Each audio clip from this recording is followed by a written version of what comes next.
It's my pleasure once again to extend a very warm welcome to everybody on the occasion of the third TN Chaturvedi Memorial Lecture.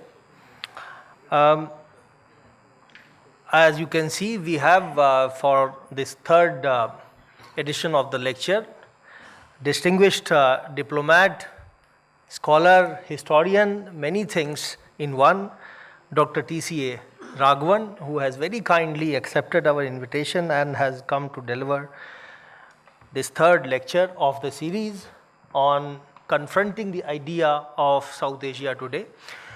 Before we formally start the program, may I request everybody to put their mobile phones on silent mode. I also extend a very warm welcome to Mr. Atulindranath Chaturvedi, who is also on the dais. He is the youngest son of Shri TN Chaturvedi ji. This, as I said, is the third lecture of the series.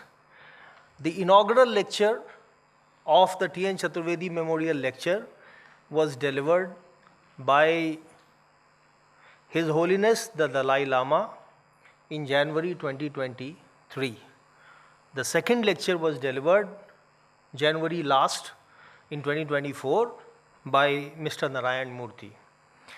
And this is the third lecture for which we have Mr. TCA Raghavan. Dr. Raghavan retired from the Indian Foreign Services in December 2015 after serving as the Indian High Commissioner to Pakistan from 2013 to 2015. He had previously been Deputy High Commissioner in Pakistan and High Commissioner to Singapore between 2009 and 2013. From 2007 to 2009, Dr. Raghavan was Joint Secretary in the Ministry of External Affairs, responsible for Pakistan, Afghanistan, and Iran. His earlier roles also included Director of the Office of the External Affairs Minister and assignments in Kuwait, the United Kingdom, and Bhutan. So, we extend a very warm welcome to you, sir. Dr. Raghavan earned a PhD in history from Jawaharlal Nehru University in 1992, focusing on India's economic history. His current interests include historical research and the diplomatic history of modern India, and he actively writes and lectures on these topics. He is the author of several books, many of which I can say he very kindly gave me a copy and I have read with great pleasure. His contribution to the discipline of history, despite being a professional diplomat who was engaged in so many activities and was busy all his life in his professional work, is highly commendable, I must say that. So some of the books that he has written, I will read out their names. Attendant Lords Bairam Khan and Abdur Rahim, Courtiers and Poets in Mughal India, which won the Muhammad Habib Memorial Prize in 2017. The People Next Door, The Curious History of India's Relations with Pakistan, was published in 2017 and is based both on his scholarly insights and his practical experience of the region and the country discussed there. One of his most remarkable books, and I would say such books haven't been written too often, is titled as History Men, Jadunath Sarkar, G.S. Sardesai, Raghuveer Singh, and their quest for India's past. This was published just before Corona in 2019, and I have had the pleasure of reading it. It's a remarkable book because though historians write many books, but nobody writes books on historians. So he has not only written a book on these three remarkable people, but he has also in the process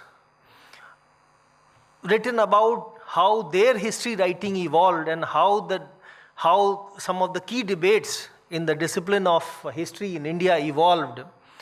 He has looked into it through the lives and writings of these three distinguished contributors. After his retirement, Dr. Raghavan was the Director General of the Indian Council of World Affairs, New Delhi, from 2018 to 2021.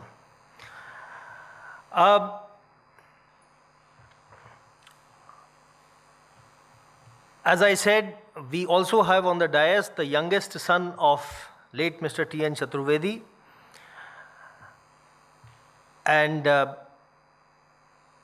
there is, as I said, when such lectures are organized, there is usually a whole background to them.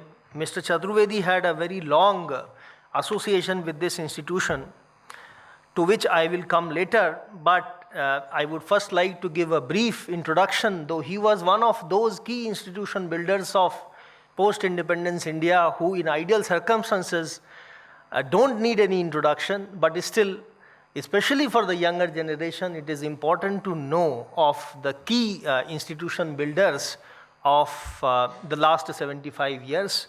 So here are some basic details of his distinguished career and life. Mr. Trilokinath Chaturvedi was born on 18 January 1928 at Tirwa near Kannauj in Uttar Pradesh.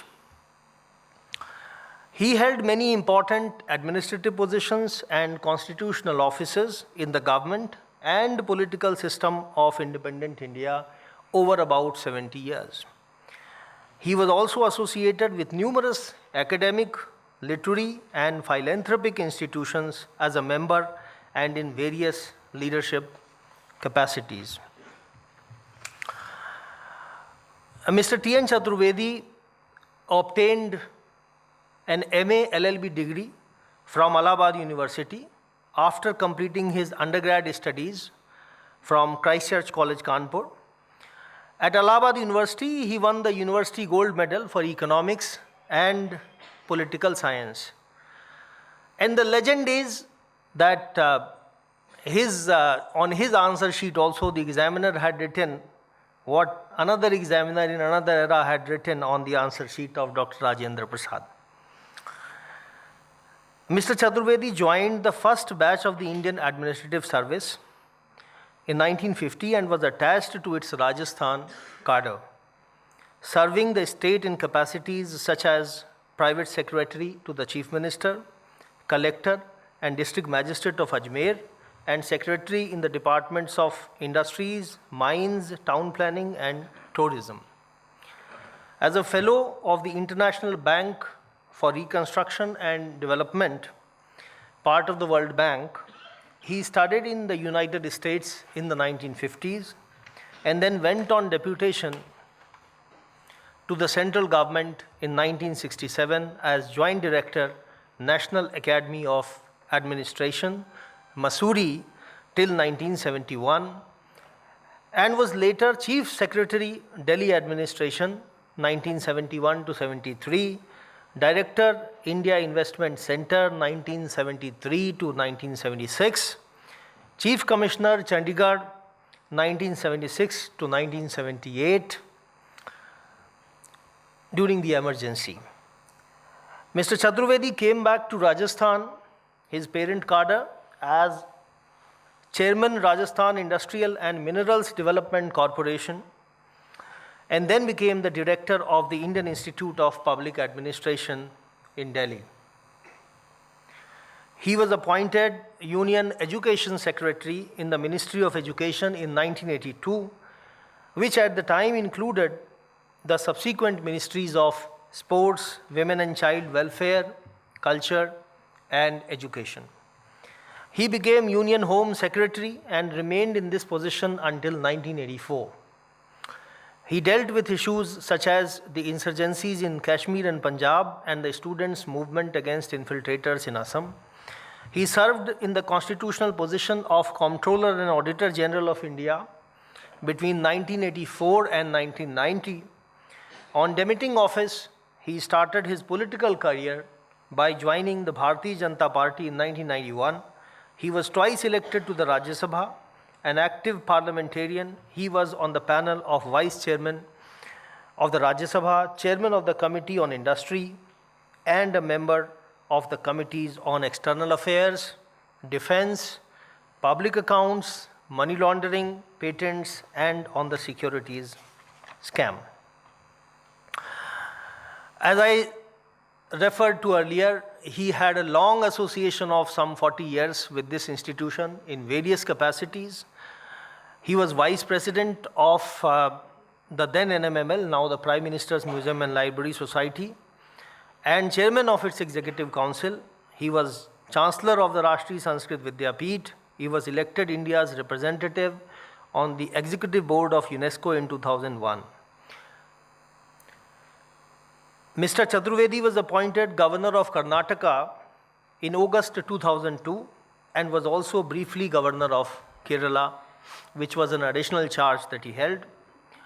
He won the trust and respect of all political parties and the public in the state, including the opposition. As the governor, his record was regarded as truly sterling. And he was often described as one of the best governors that either the state of Karnataka or any other state in India had ever seen. Mr. Chaturvedi was awarded the Padma Vibhushan in 1991, the second highest civilian honor in India. Among other awards that he received in his long and distinguished career were the Magsaysay Plaque for distinguished contributions to public service and public audit by Aeropa Manila, and the first DAV award for lifetime achievement in 2017. He also received a number of honorary PhDs. Mr. Chaturvedi led an active retirement at the time of his death on 5th January 2020. He was Chairman, Indian Institute of Public Administration, Chairman, Hindi Bhavan, Chairman, Institute for Studies in Industrial Development, New Delhi, Chairman, Lala Diwan Chand Trust, Vice Chairman, Rajendra Prasad Bhavan Trust. He was also Vice President of Dayanand Anglo-Vedic Managing Committee and the Chairman of PGDAV College, Delhi. He was editor of the Hindi monthly Sahitya Amrit from 2007 till his demise and a member of the governing body of the Janki Devi Memorial College, Delhi. He was also, at the time of his departure, Chairman of the Finance Committee of Prime Minister's Museum and Library. And I must mention his lifelong love of books. He amassed a vast collection of about 1 lakh books, which he donated, he and his family, to this institution because of his long and distinguished association with it. There is a separate section in the library called TN Chaturvedi collection, and I'm sure that some of you have seen it. It has many books which are not to be found easily in any other library. So this is a remarkable achievement, I must say, for somebody who lived such a busy life with so many other things. His family has also, in view of Mr. TN Chaturvedi's great attachment to this institution and his association with it, created an endowment for an annual memorial lecture to institutionalize his memory, and that's how we are here on the occasion of the third TN Chaturvedi Memorial Lecture. And apart from the library books that you can see, there was earlier a photo division in the library. That's where this section is located. His vast collection of private papers running into some 30 cartons, they too have been donated, and some 7,000 photos some of which are historic. They have also been donated very kindly by his family, and I must thank them for this. And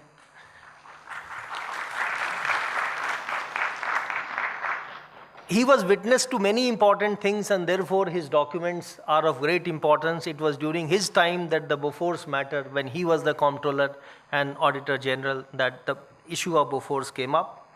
And of course, he was, personally very, very affectionate towards me. I always got his blessings, and I learnt a lot from him. So I remain highly grateful to him and to his memory. Always smiling with a kind word for everyone, Mr. Chaturvedi was known for his sterling qualities of head and heart. It was his legendary probity in personal and public life that led the distinguished jurist Fali Nariman to describe him in 1990, knowing that he was present in the audience, as one of the finest civil servants that independent India had seen. So, with these words, I would now once again like to welcome Dr. Raghavan, Shri Atulendra Chaturvedi, all distinguished members of the audience, on the occasion of the third lecture in the memory of late Shri TN Chaturvedi ji on the subject confronting the idea of South Asia today. But before I request Dr. Raghavan to deliver the lecture, I would request that the shawl and the plaque that we usually present on the occasion of this memorial lecture be brought and be presented to Dr. Raghavan by Mr. Atulendra Chaturvedi.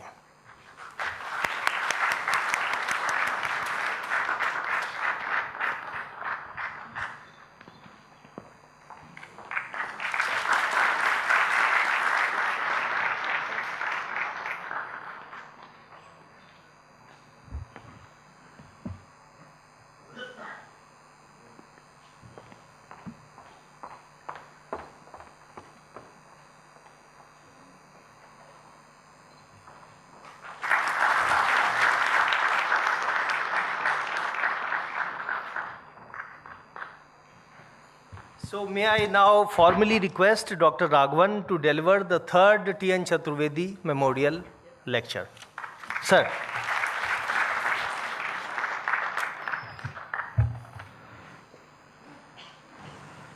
Good evening, good afternoon.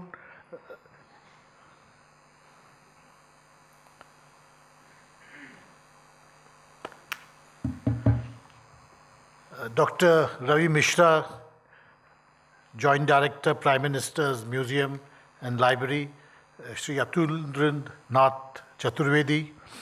I am greatly honored and privileged to be invited to deliver the third TN Chaturvedi Memorial Lecture, and I must admit that I feel slightly overawed because Sri Chaturvedi stood out during his service tenure and after his service tenure as one of India's truly great civil servants, as also a public figure who raised standards of public and political life in India. So his many achievements, his great sense of service, and his contribution to the evolution of our public life are, of course, well known, and Dr. Mishra has related them to us again. So for me personally, it's a great privilege to be asked to be associated with this event and this annual memorial lecture instituted in his name.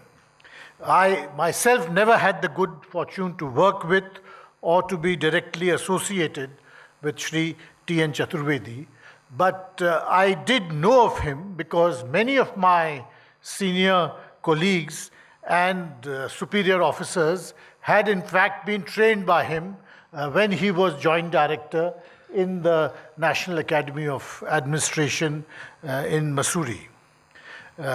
So these senior colleagues and superior officers would reveal to me how much they had been influenced in one aspect or the other by their association with Mr. Chaturvedi. I learned from them, for instance, that he placed a very high premium on discipline and equally on the importance of being punctual. Why are these qualities important? I understood that for Sri Chaturvedi, discipline meant much more than the ritual observance of official protocols or hierarchies. It was important because it signified and conveyed a sense of order so important in any administrative environment. Similarly, punctuality, a quality we undervalue to an extreme extent in India, was more than just a ritual observance. It was important because it conveyed respect for your interlocutors or with those with whom you were interfacing. I also learnt of another quality associated with Sri Chaturvedi's overall approach as an administrator and thereafter as a public figure who held different high constitutional posts. This quality was the importance of getting along with those you deal with. This is a simple truth so often overlooked, but the fact is that good administration is mostly good teamwork.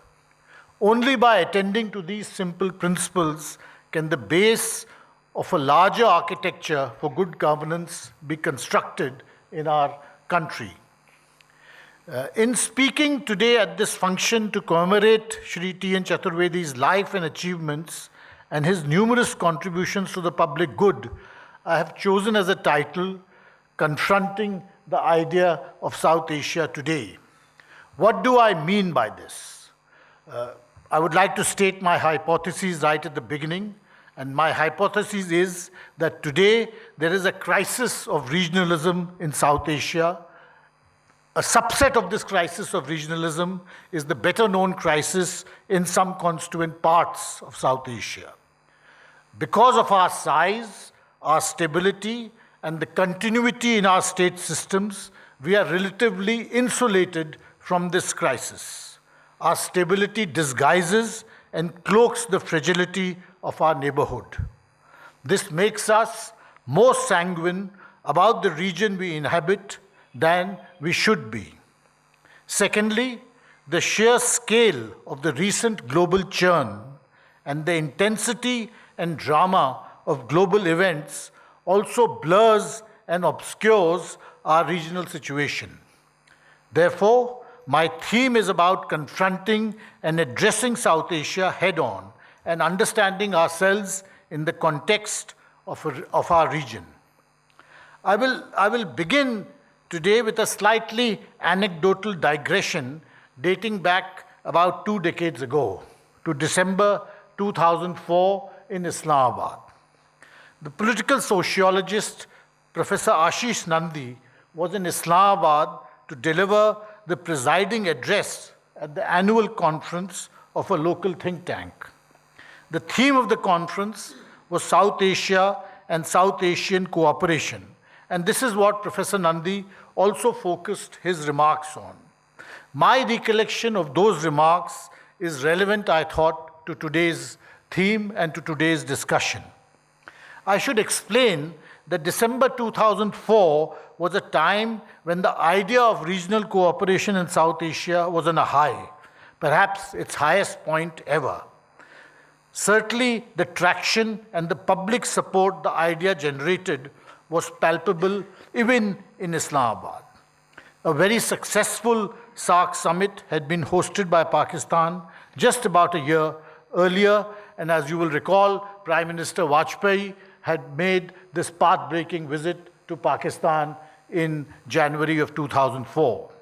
India-Pakistan relations were on a rare upward trajectory. Ideas such as SAFTA, the South Asia Free Trade Area, appeared to be within grasp as a tangible reality. Finally, for once, there was also the glimmer of a possibility that some kind of lateral thinking could prevail on Kashmir.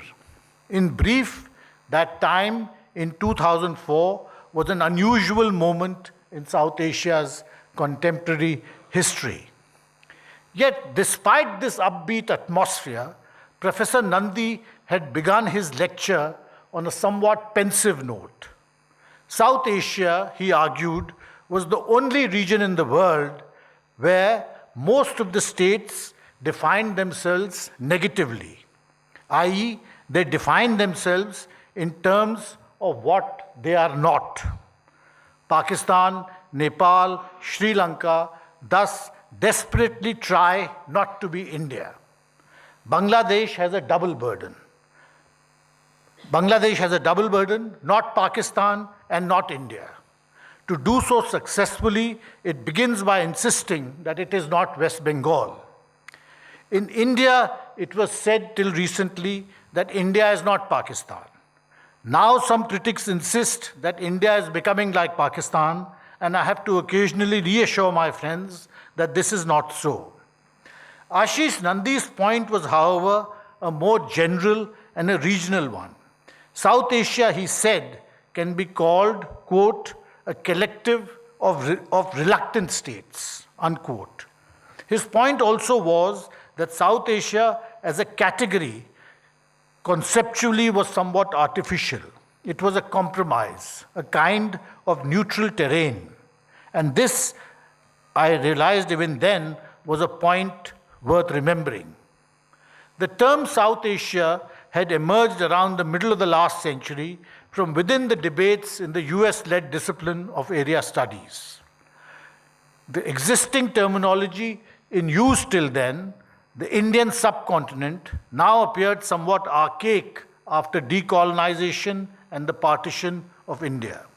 South Asia appeared more clinical and neutral and avoided the India-centrism of the Indian subcontinent.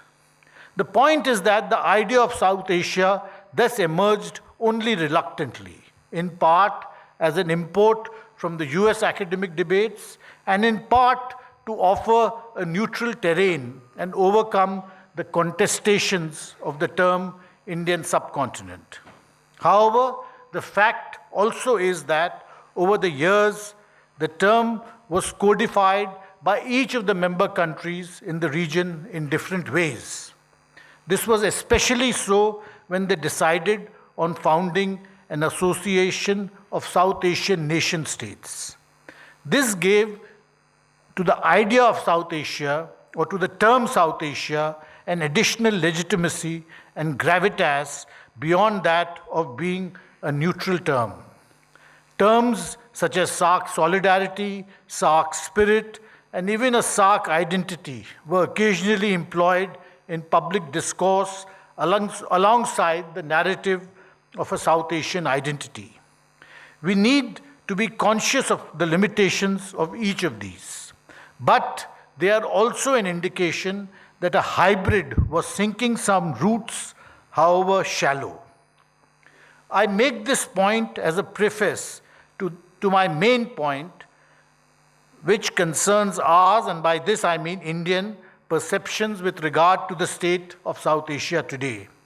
Let me restate my main theme about the crisis in South Asian regionalism.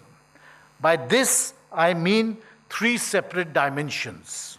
The first is internal crisis in many South Asian countries, but in particular in Bangladesh, in Sri Lanka, in Afghanistan, in Myanmar, and in Pakistan. Secondly, there is a crisis in many significant bilateral relationships, such as India-Pakistan, India-Bangladesh, India-Myanmar, Pakistan-Afghanistan, and others. And thirdly, there is a crisis of regional cooperation. I will elucidate on each of these, but let me begin by first acknowledging that there may well be objections to the frequency with which I have used the term crisis. I would readily grant that this is an overused and overhyped term. there can be little disagreement with the proposition that the idea of crisis has never been very far from the idea of South Asia as a whole. The early 1970s saw the breakup of Pakistan amidst genocide and war. That decade ended with foreign intervention and the beginnings of a long insurgency in Afghanistan, the consequences of which are with us still. The 1980s saw another civil war, this time in Sri Lanka, which led to another foreign intervention. Through the 1990s, the specter of terrorism ruled in South Asia, bringing India and Pakistan often to the brink of war, and in 1999 to a real war in Kargil. The new millennium was inaugurated by a regicide in Nepal, even as that country battled Maoist violence. The regicide and the Maoist insurgency would lead to Nepal becoming a republic in a few years. The global war on terror, centered in Afghanistan, would dominate the next 2 decades as great power interventions set agendas in South Asia as a whole. There are also examples of dramatic conflicts in Sri Lanka, in Myanmar, and elsewhere. The milestones of this history are well known: genocide, war and civil war, military standoffs, secession, political assassination, and terrorism. The point is that crisis being endemic to South Asia can be generally accepted as a proposition without excessive qualification. I mention this because when we look at South Asia today and we see all the manifold problems that it faces, it is always possible to take a view that this is nothing exceptional. This has always been the case. And yet, let me emphasize this, as we enter the middle of the 2020s, it is of use to reflect on just how turbulent even the first 4 years of this decade have already been. If you look at 2020, 2021, 2022, and 2023, and 2024, it is extraordinary how much turbulence we have witnessed.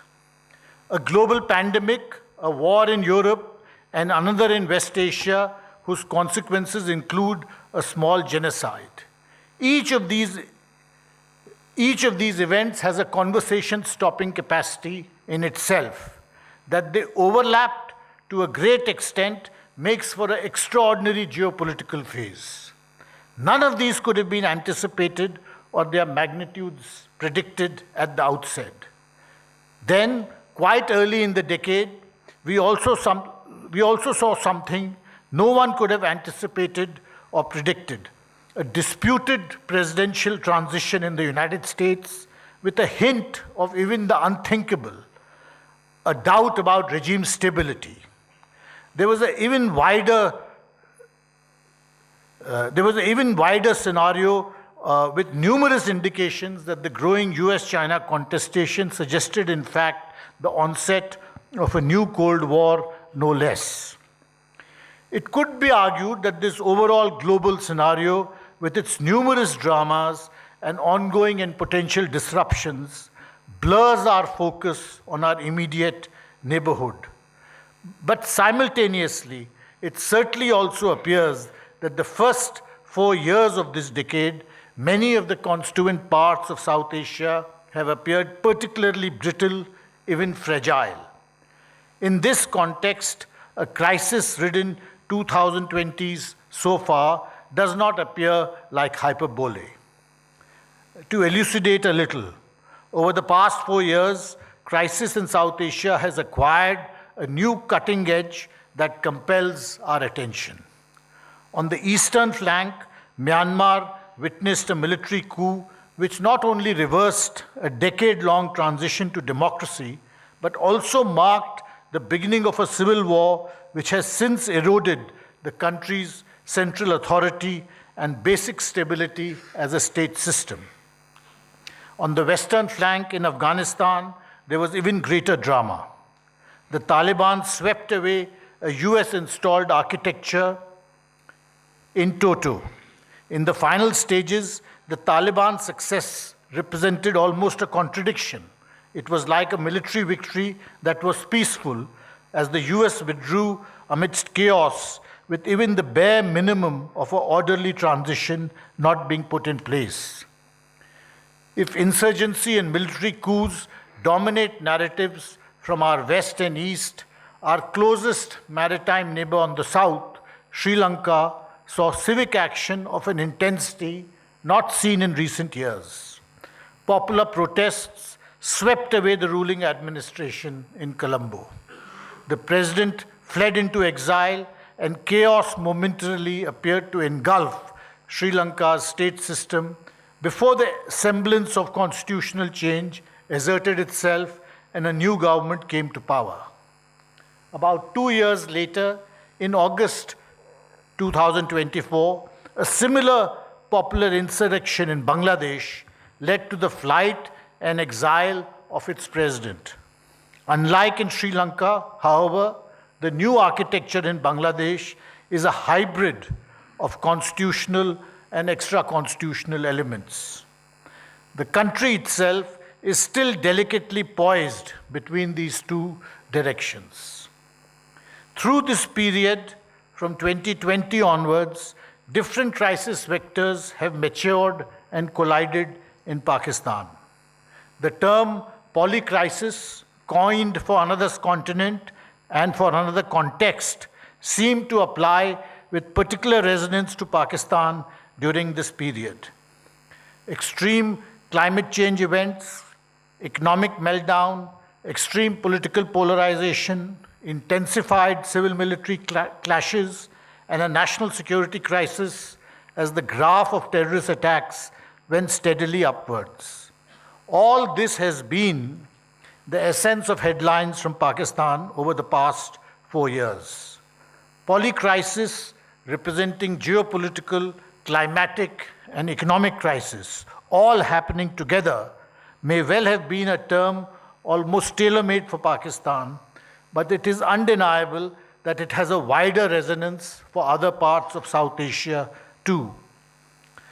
Secondly, this is more, what is happening in South Asia today is more than the coincidental clustering of individual crisis points in these different countries which I outlined.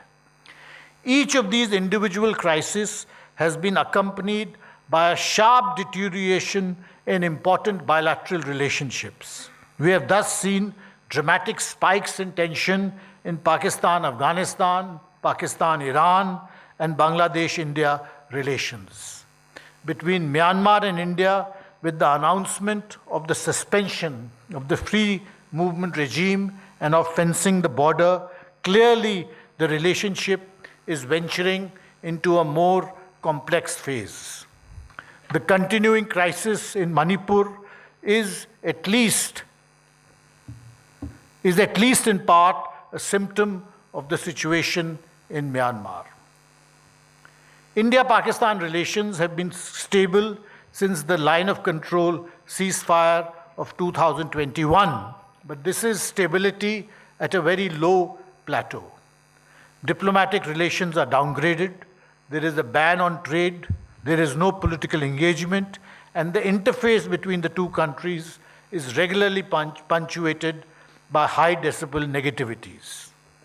The Bangladesh-Myanmar interface is similarly rough on account of the large numbers of Rohingya refugees that have moved to Bangladesh on account of repression and civil war in Myanmar. Finally, amidst all this, India and China also entered into a long military standoff in Ladakh in June 2020. The standoff has eased, but the shadow it has cast is likely to be a durable one. This has ended a 50-year phase of a border situation which had generally been stable and, more importantly, had not been the principal driver in the India-China relationship. Let me now come to what I had mentioned. There would be 3 different dimensions. I've mentioned the first 2, which is individual crises in different South Asian countries, a crisis in bilateral relationships, in many important bilateral relationships in South Asia. There is a third aspect of South Asia today, in addition to these different country crises and crisis or near crisis in important bilateral relations. There is an evident loss of momentum in South Asian regionalism and a general retreat from the idea of regional cooperation. To put it somewhat bluntly, at no point in the past quarter century, perhaps even longer, has the narrative of regional cooperation been weaker than what it is today. The SAARC and BIMSTEC examples provide very obvious illustrations of this. The last SAARC summit was held almost a decade ago in Kathmandu. Pakistan was meant to be the next chair and host the next summit. India-Pakistan differences have, however, meant a freeze to SAARC summitry and high-level meetings. The organization continues more or less unchanged as a bureaucratic entity. Its functional level meetings and some activities take place, but these are in an almost formulaic manner. In the absence of summit-level endorsements and blessings, the organization appears rudderless, devoid of ambition, almost like an appendage whose best days are over. SAARC's decade-long comatose condition has been largely unlamented in India. For most, there is an acceptable logic to the argument that Pakistan's obstructionist approach to India has also permeated SAARC, rendering it largely ineffective as a regional cooperation organization. Why extend efforts on SAARC, therefore, where Pakistan's objections would outweigh arguments on merits because of the principle of decision-making by consensus? Added to this is the toxic bilateral relationship, which makes even a multilateral or a regional engagement with Pakistan a domestic political liability. There is also a huge public buy-in for the proposition that talks and terror cannot coexist. In the circumstances, BIMSTEC, the Bay of Bengal Initiative for Multi-Sector Technical and Economic Cooperation, seemed a more suitable platform to pursue regional connectivity and economic cooperation. For long, BIMSTEC was regarded in some circles as a rebound for SAARC. In the sense, India took interest in BIMSTEC when the interface with SAARC became problematic.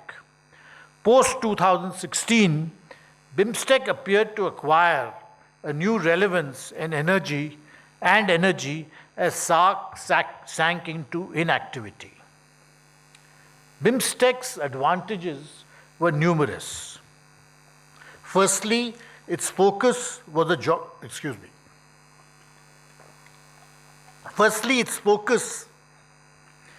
geographical and topographical region, the Bay of Bengal. Secondly, it straddles South and Southeast Asia. Connectivity corridors across it are full of possibilities as they opened up transport networks into continental Southeast Asia.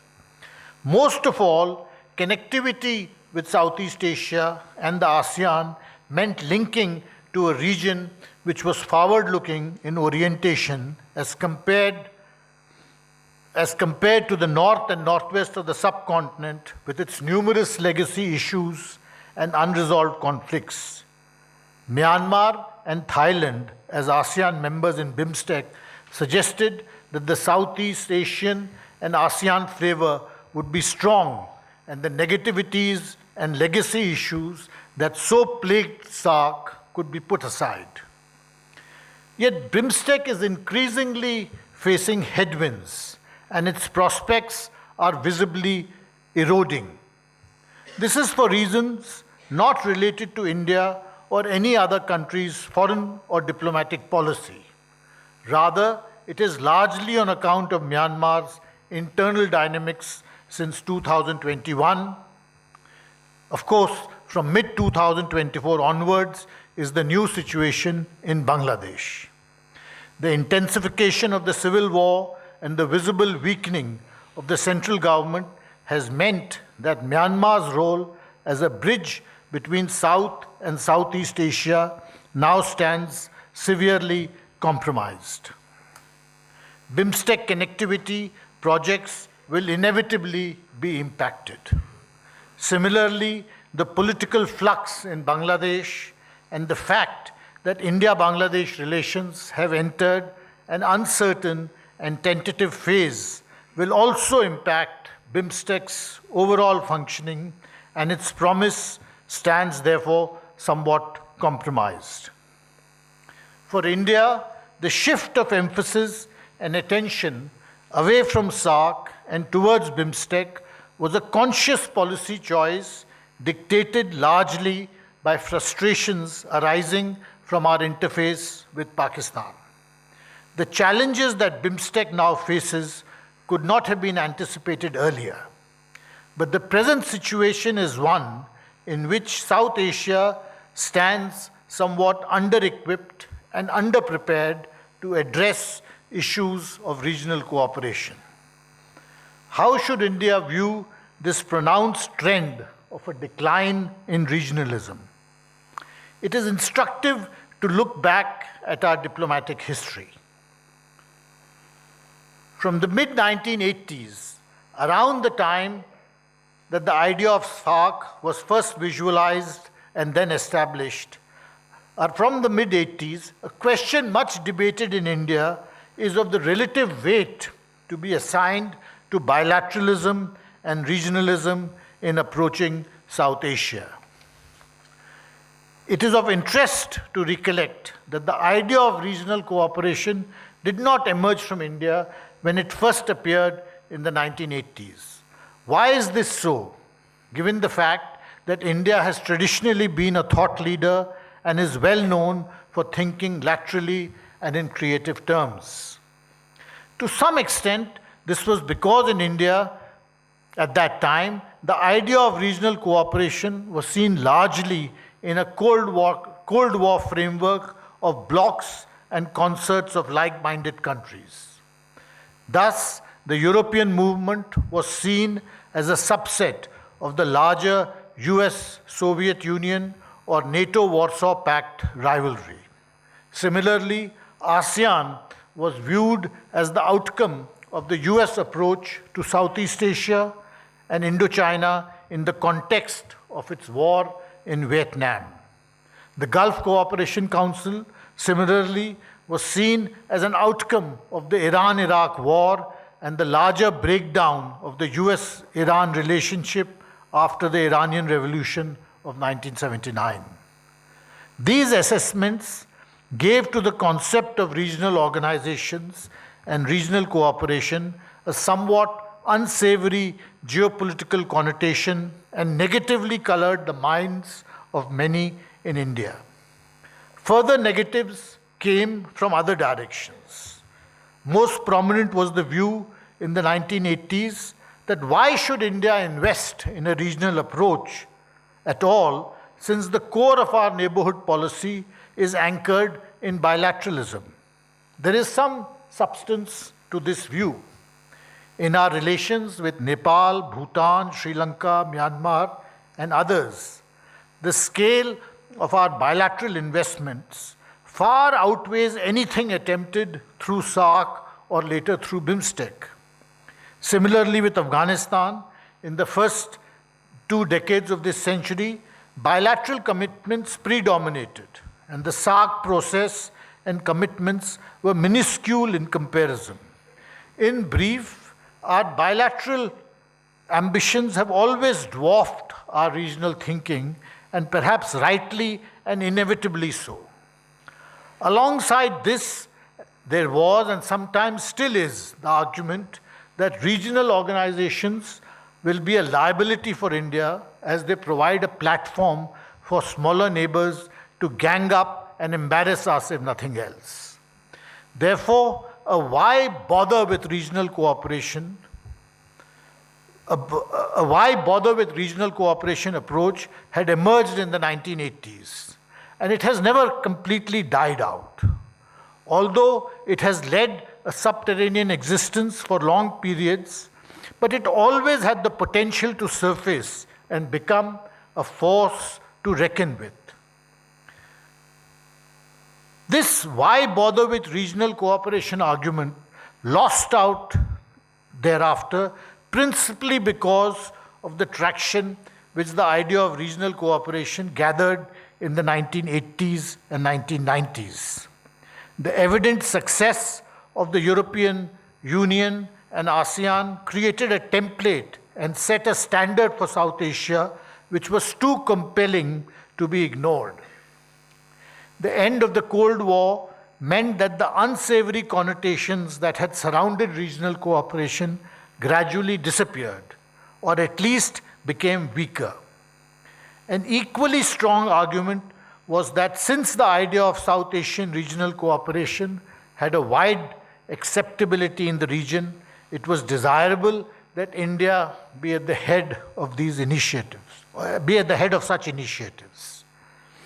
This older debate has an obvious resonance in today's context. With the founding of SAARC in 1985, the balance India found was that while the pronounced bilateralism as the core of its neighborhood policy would continue, it would also be supplemented with a regional approach.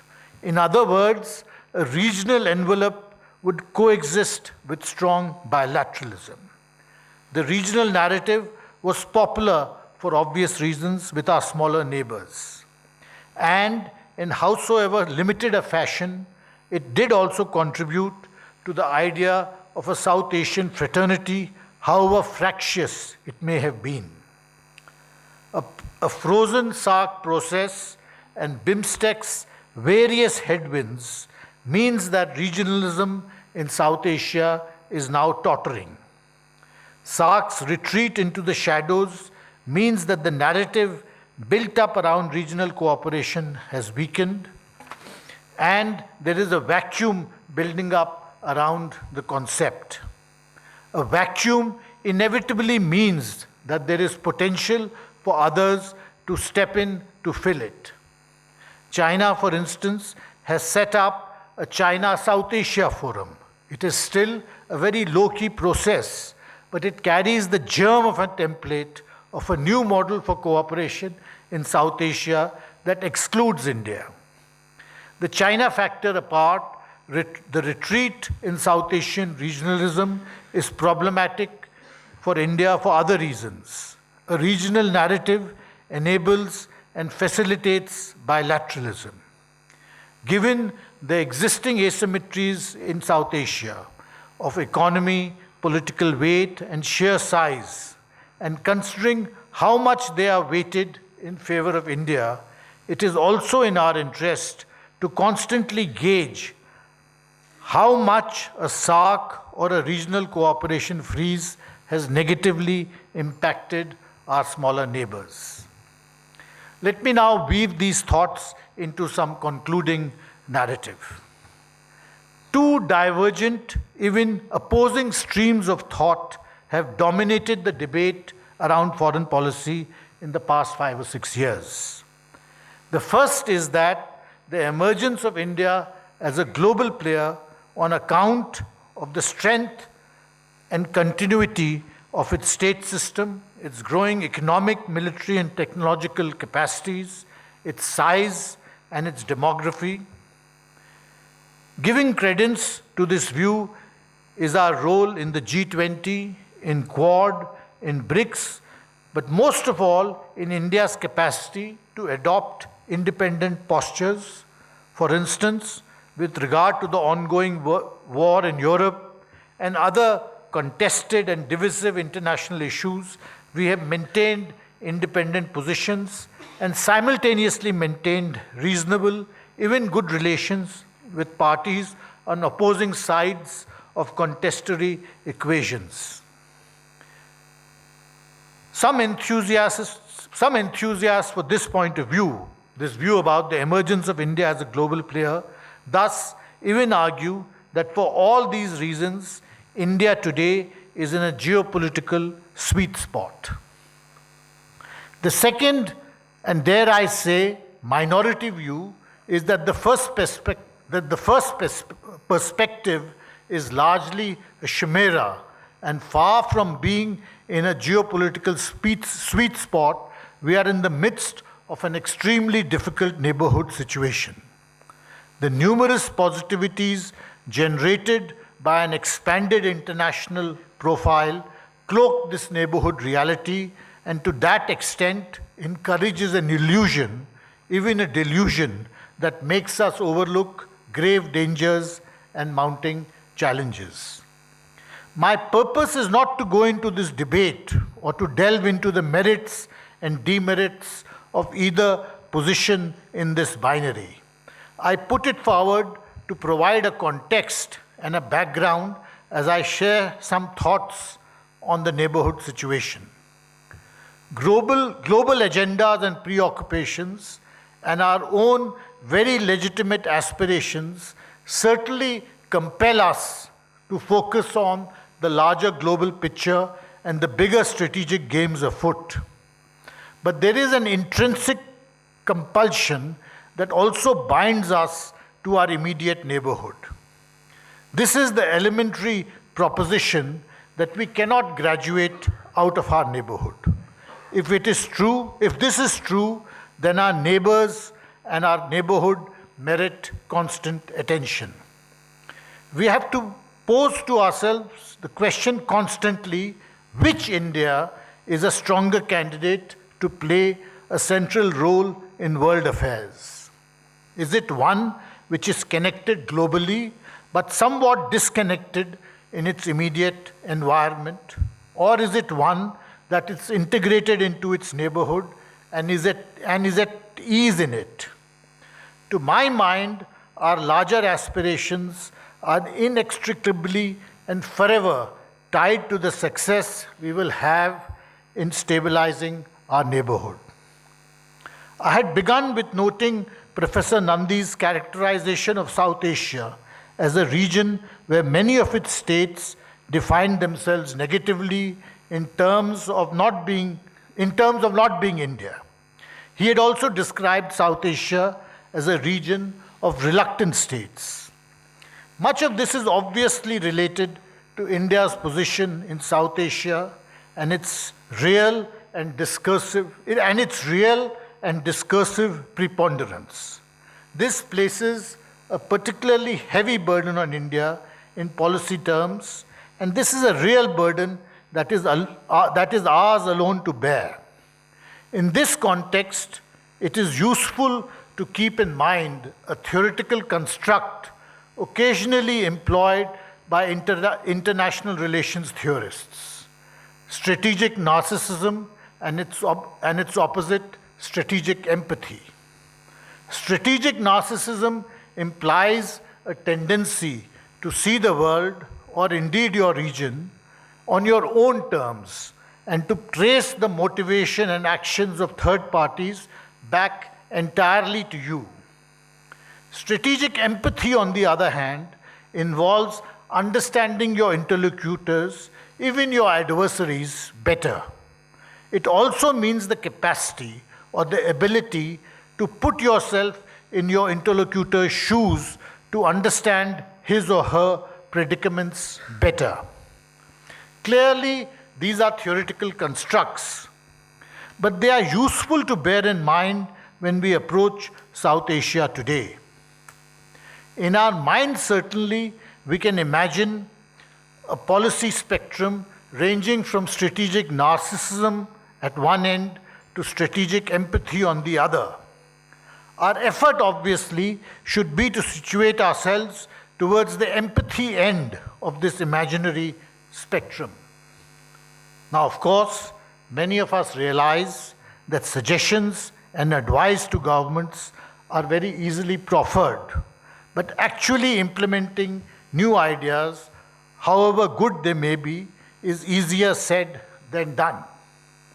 We also know how wisdom dawns only after retirement. I cannot also, in all honesty, say that while in service, I was open to suggestions from the outside. The compulsions in the crafting of policy are numerous and not always evident to those not in the inside or once you have left the policy-making circle. And so I conclude my remarks today with some very tentative observations. Relations with immediate neighbors are at the heart of any country's foreign policy. They collectively comprise the sanctum sanctorum of any foreign office. It is undeniable that India's neighborhood is exceptionally challenging. The overlap of ethnicities, languages, religions, contested histories, and intractable legacy issues amidst cultural commonalities assures this. Crafting policy, then, is difficult and is often a thankless task of balancing foreign policy with domestic political imperatives. Neighborhood policy, in brief, has no easy templates to follow. The situation in Bangladesh, as it has developed over the past few months, is one example of this. There is no easy way to craft policy in these circumstances. History offers few lessons, but we can sometimes extract from it certain pointers. One of these is the value of our own experience. Direct interventions with regard to beleaguered minorities in our neighborhood have rarely worked and have usually ended up as counterproductive. The examples of Tamils in Sri Lanka in the 1980s or Madhesis in Nepal in the last decade stand out. Diplomacy gives much better and more sustainable results. Pakistan is another obvious enough case. The best minds in our country have grappled with it for a very long period of time, and it will be difficult to evaluate which particular government has had the most success in dealing with the most recalcitrant and belligerent of our neighbors. The accumulated concentrate of our experience, however, points to a single policy takeaway. No matter how remote and distant, even unrealistic, the possibility of a normal relationship with Pakistan, no matter how distant and remote the possibility of a normal relationship with Pakistan is, this does not preclude the requirement of stabilizing relations with it to the extent possible. Stabilization means, in essence, a pragmatic approach, and while fully recognizing that there is no silver bullet to solve all problems that eludes us. It means, in brief, abjuring the perfect outcome and preferring the optimum. Equally important are the really big global issues confronting us, and the question arises on where India stands on these with respect to South Asia. Amongst these, the regional dimensions of climate change surely looms large. Even in those years when regional cooperation was on a relative high, climate diplomacy or climate change mitigation was not an area where intergovernmental efforts in South Asia had made much headway in terms of even agreeing on areas of cooperation or processes of cooperation. Over the past decade, even as the climate change crisis has intensified, the regional cooperation environment has deteriorated in overall terms. How India is to situate itself vis-à-vis this equation may well be a central question for its diplomacy in the future. And finally, a lesson from our experience is that we have to keep the growing asymmetries in South Asia at the center of our radar. This means being sensitive to the steep gap in bandwidth and capacities between India and its neighbors. But there is also a learning curve involved here. South Asia's asymmetries are not unique. Neither is the cocktail of historical disputes and accumulated tensions that mark its geopolitics. Fault lines similar to those that characterize South Asia today were seen in Southeast Asia in the 1960s and 70s. Recall the Cold War contestations in Indochina, the war in Vietnam, the Malaysia-Indonesia tensions, the genocide in Cambodia, the China-Vietnam War, etc. A question we in India should therefore constantly pose to ourselves is why and how has regional cooperation in Southeast Asia through ASEAN been so successful while this has not been the case in South Asia? This question poses itself much more centrally for India than for any of our other neighbors, because in the end, we are the central force that defines South Asia.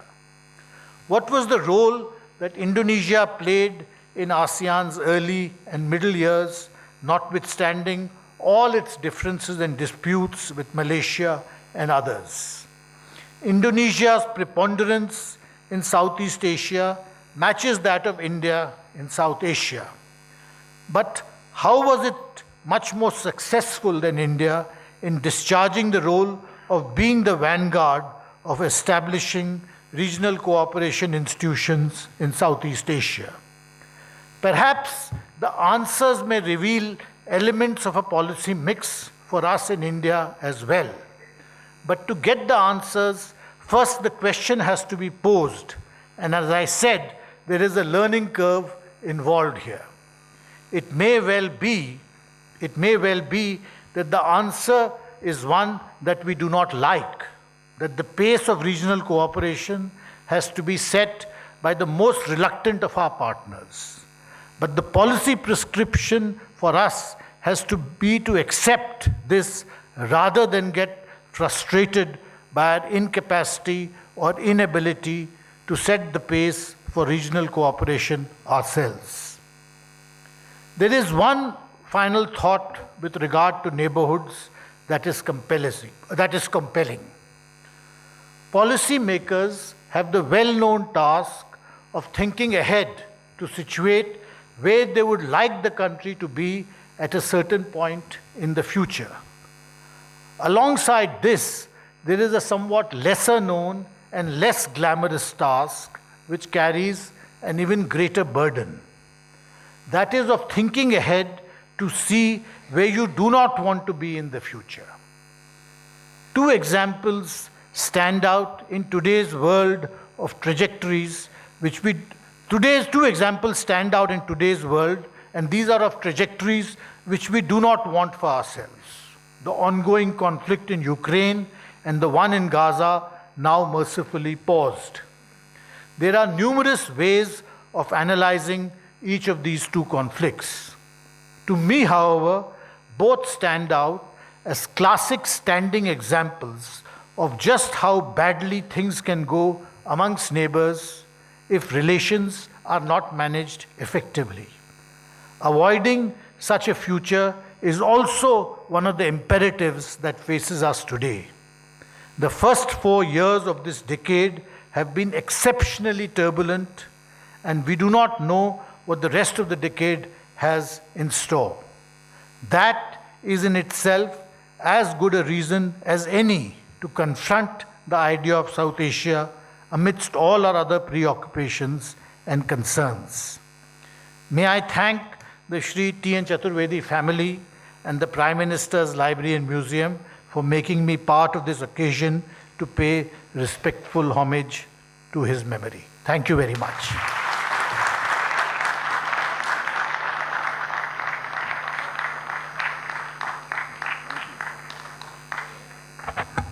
Thank you, Dr. Raghavan, for this magnificent, insightful lecture on the policy challenges facing India in South Asia today and the policy choices, probable choices, which entail a lot of difficulties of various kinds but which have to be negotiated with in the near future.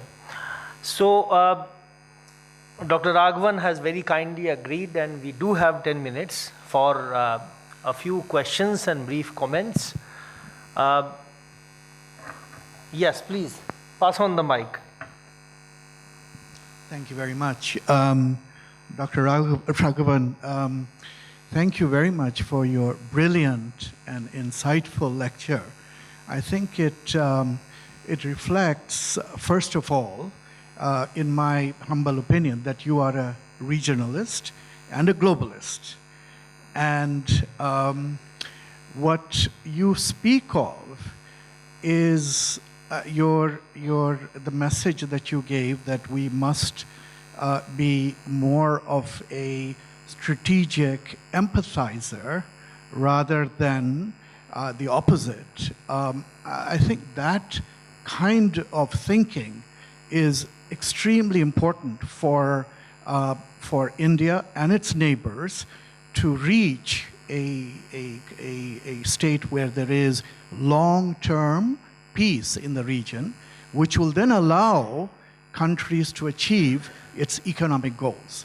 India, in particular, I believe that has the ability to play a role to be a world economic power, but it must address what is happening regionally. Now, you have mentioned a number of constraints, and they are, I would say, more of political in nature. And I was wondering what your thoughts are in terms of economic cooperation, because a lot of the challenges that countries are facing, which manifest in conflicts in terms regionally, are economics based. So for example, what happened in Bangladesh is because a large part of society in Bangladesh they've felt that they're disenfranchised. They are, Bangladesh, even though it's experienced a lot of growth, you have not had inclusive development. So what are your thoughts in terms of what can India do to bring about more cooperation in the economics area, which would allow overcoming some of the political challenges? Thank you. Well, thank you very much for that question. And what you're saying is quite true, that there is a certain primacy which the economic factor has in today's geopolitics. And this is not just in South Asia, but is a factor, it is true all over the world. But the fact is that not everything is something which falls within the domain of foreign policy.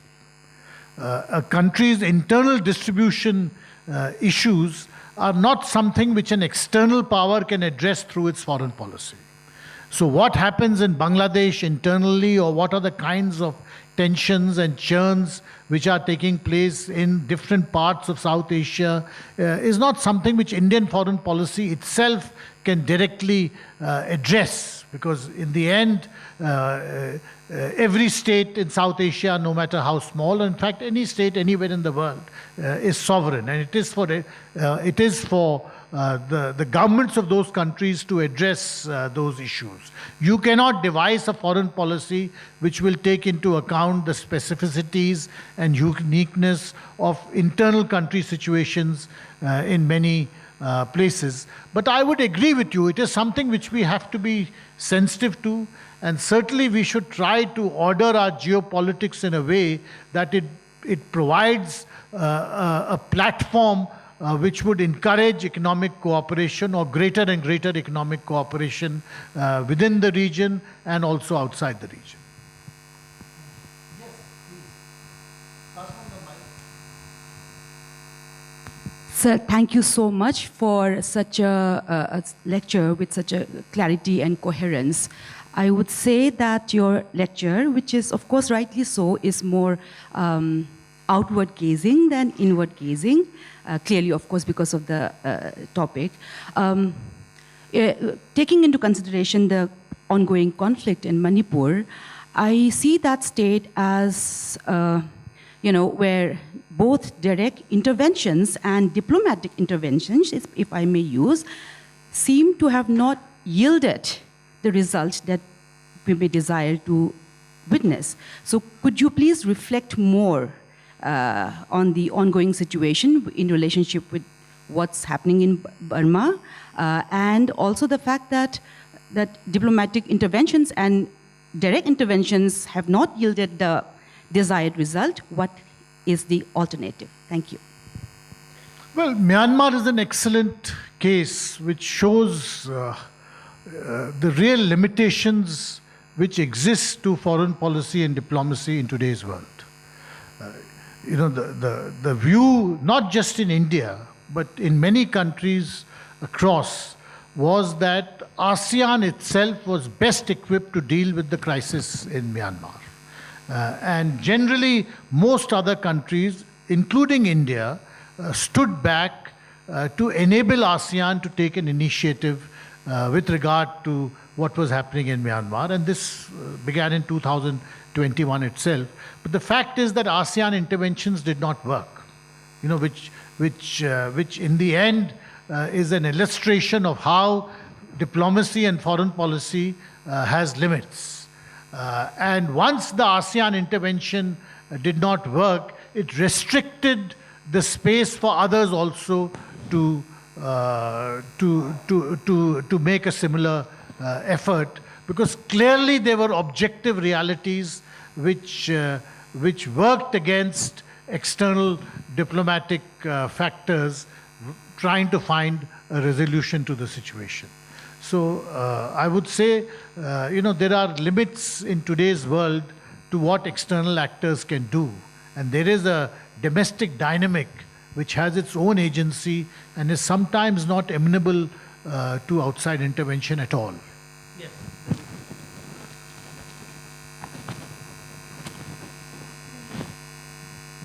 Thank you very much.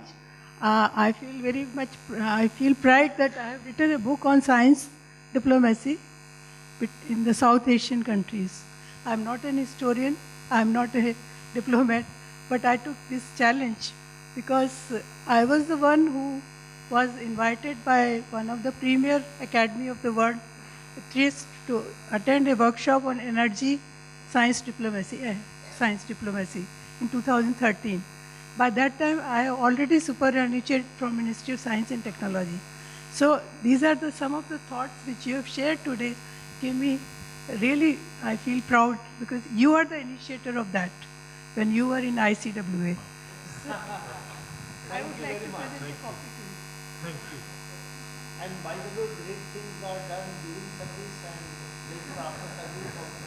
But wisdom dawns after retirement. No, wisdom is earned during service, but is expressed after retirement. All right. Any other question? Yes, please. The young man there. Yes, I will. I'll take it.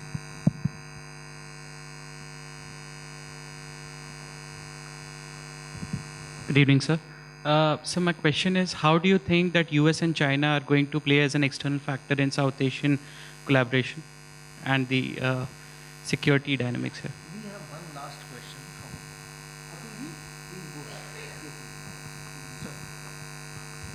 So we've not actually been able to integrate South Asia. Is it also because we never had any Marshall Plan or any BRI?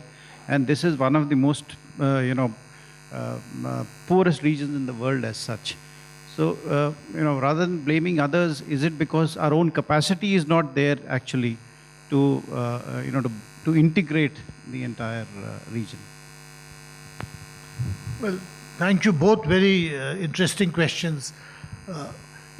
I think on US-China, frankly, nobody has a clear answer because you have, a new, I don't know how to put it, but a new disruptive administration which has just come into power in the United States. And how and what will be its agendas as we go forward, nobody really quite knows. But my point also is I think we have to step back from these globalist issues. What happened in Sri Lanka 3 years ago was not related to a US-China contestation. It had no, what happened in Bangladesh a few months ago was also not directly related to a globalist meta narrative. What is happening, for instance, in Pakistan today or in Myanmar today, there is a huge agency within each of these countries, and therefore your bilateral relationship has an autonomy which is quite unrelated to what is happening on the global scale. And I think we have to keep that in mind always. On your question about that we did not have a regional, it is true, but if you look at it from the point of a policy framework which India could devise, the resources which are required for instance, an Indian BRI was something which we are only now at a stage that we can think of deploying.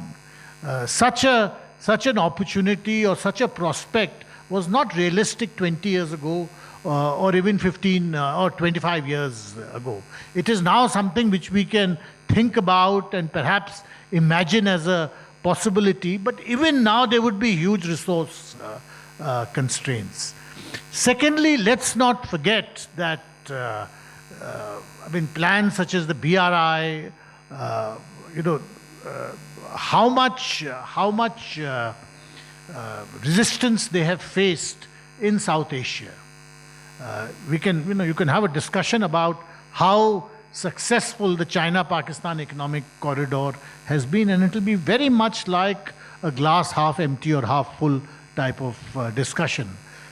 In India and Myanmar, for instance, our connectivity networks, it is not as if we have not tried, and even at a time when relations with Myanmar and there was a strong central authority, it is true that a great deal of effort was put in.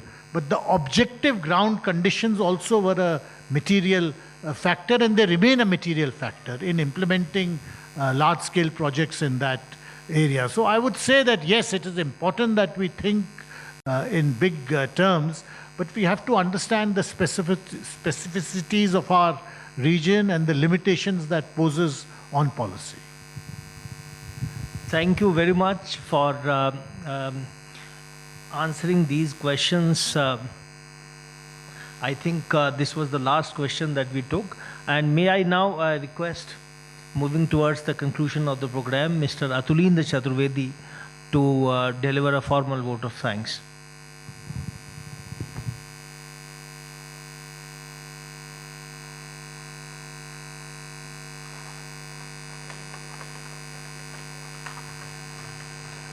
Good evening. It is my privilege to propose a vote of thanks on the occasion of the third TN Chaturvedi Memorial Lecture by Dr. TCA Raghavan. We are very grateful to Dr. Raghavan for accepting our invitation to deliver what has been a very fascinating overview of the current scenario in South Asia. I extend my sincere thanks to him for delivering this lecture because one of the main criteria we had for choosing the speaker was somebody my father would have enjoyed listening to, and that is something that's very much happened today. So thank you for that. I also express my thanks to Dr. Ravi K. Mishra, Joint Director, Prime Minister's Museum and Library, for giving the welcome address. On behalf of my family, I would also like to thank the Chairman of the PMML, Sri Nirpendra Mishra, and the Director, Sri Sanjeev Nandan Sahai, who unfortunately are not present today, for their help. I again also thank Dr. Mishra and all other officials of the PMML for all the help they have given in ensuring that this lecture is a success. And I would also like to thank all of you who have come here to the lecture. I hope you enjoyed it. Thank you very much. Thank you very much, Atulji. Kindly join us for high tea outside the auditorium. Thank you.